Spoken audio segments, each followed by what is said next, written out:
On a cold December night in 1978, Kennedy Airport in New York carried an unusual stillness. The cargo terminal buzzed faintly under fluorescent lights, while workers inside shuffled through another monotonous night shift.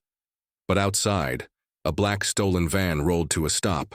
6 masked men stepped into the winter air, their breath visible, their movements deliberate. One snapped a lock with bolt cutters, another drove the van through the gate, and in that moment, the largest cash heist in American history had begun. Inside, the night crew had no idea their world was about to collapse. A security guard turned a corner and froze, steel pressed against his face. Another was ripped from his post, dragged at gunpoint into the security office.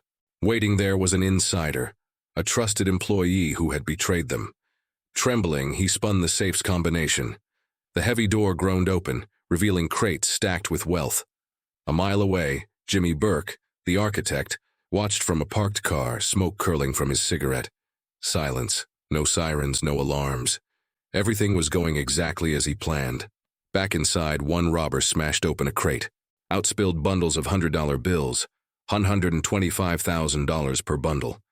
The men had expected maybe $2 million. What they found was nearly triple. "Empty all 50 boxes," one barked. Suddenly the room was alive with frantic precision. Boxes of cash, burlap sacks of gold chains, and diamonds were ferried to the waiting truck. The bound guards lay on the floor, helpless, as millions disappeared before their eyes. In under 30 minutes it was over. The vault was stripped, the truck packed, and not a single alarm had sounded. Burke flicked his cigarette into the night. The heist was perfect. By morning, the news broke. Between $5 and $6 million had vanished from Lufthansa's cargo terminal at JFK. It was the biggest cash robbery the country had ever seen. Reporters were baffled. How could thieves move so freely through one of America's busiest airports? For Burke, this wasn't just money.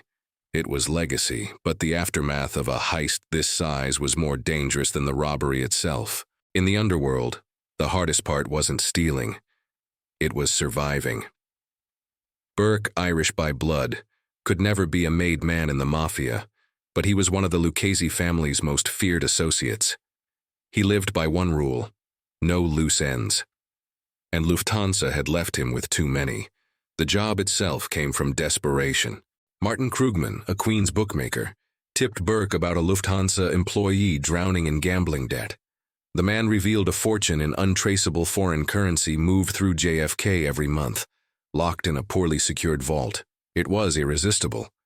But there was a catch. The Gambino family under John Gotti controlled the airport. Stealing without cutting them in would mean war. Burke struck a deal, $200,000 for silence. Then came December 11th. And then came the paranoia. The men who pulled off the heist expected their cut immediately. Instead, Burke stalled. He handed out scraps, claiming the money had to be laundered. What they didn't know was that he had no intention of splitting everything. The fortune was his, and anyone who threatened that was a liability. The first was Parnell Stacks Edwards. His only job was to dump the getaway van.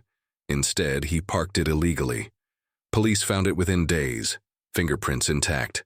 That mistake sealed his fate. A week later, Edwards was dead. From there, the killings mounted. Krugman vanished. Manley, McMahon, even Paul Lecastri, the Gambino's own representative, were eliminated. Bodies surfaced in cars, alleys, dumps. Some were never found at all. Burke was making good on his code. Leave no witnesses. Meanwhile, the FBI swarmed JFK.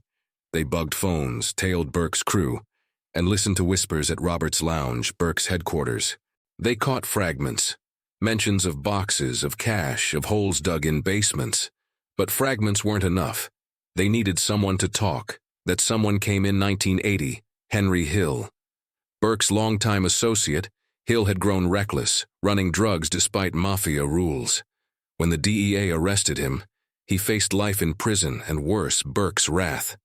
Hill had watched Burke eliminate men for far less. His choice was clear: betray or die. Hill flipped, and once he started talking, he never stopped. He gave the FBI everything: the Lufthansa heist, the murders, the drug routes, the bribes.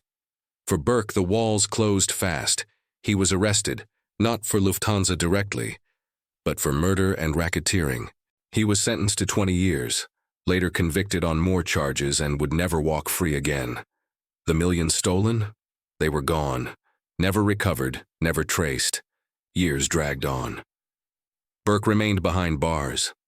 In 2014, prosecutors made one last attempt, charging Vincent Asaro in connection to Lufthansa. But decades had passed. Evidence was thin. Witnesses were gone. The jury acquitted him. Once again, Lufthansa slipped into legend. Burke never saw the outside world again. In 1996, he died of lung cancer in prison. With him went the final secrets, the money's fate, the full list of names, the truth behind the perfect crime. The Lufthansa heist wasn't just a robbery. It became a parable of greed, betrayal, and paranoia. A story where the hardest part wasn't stealing millions. It was surviving long enough to spend it.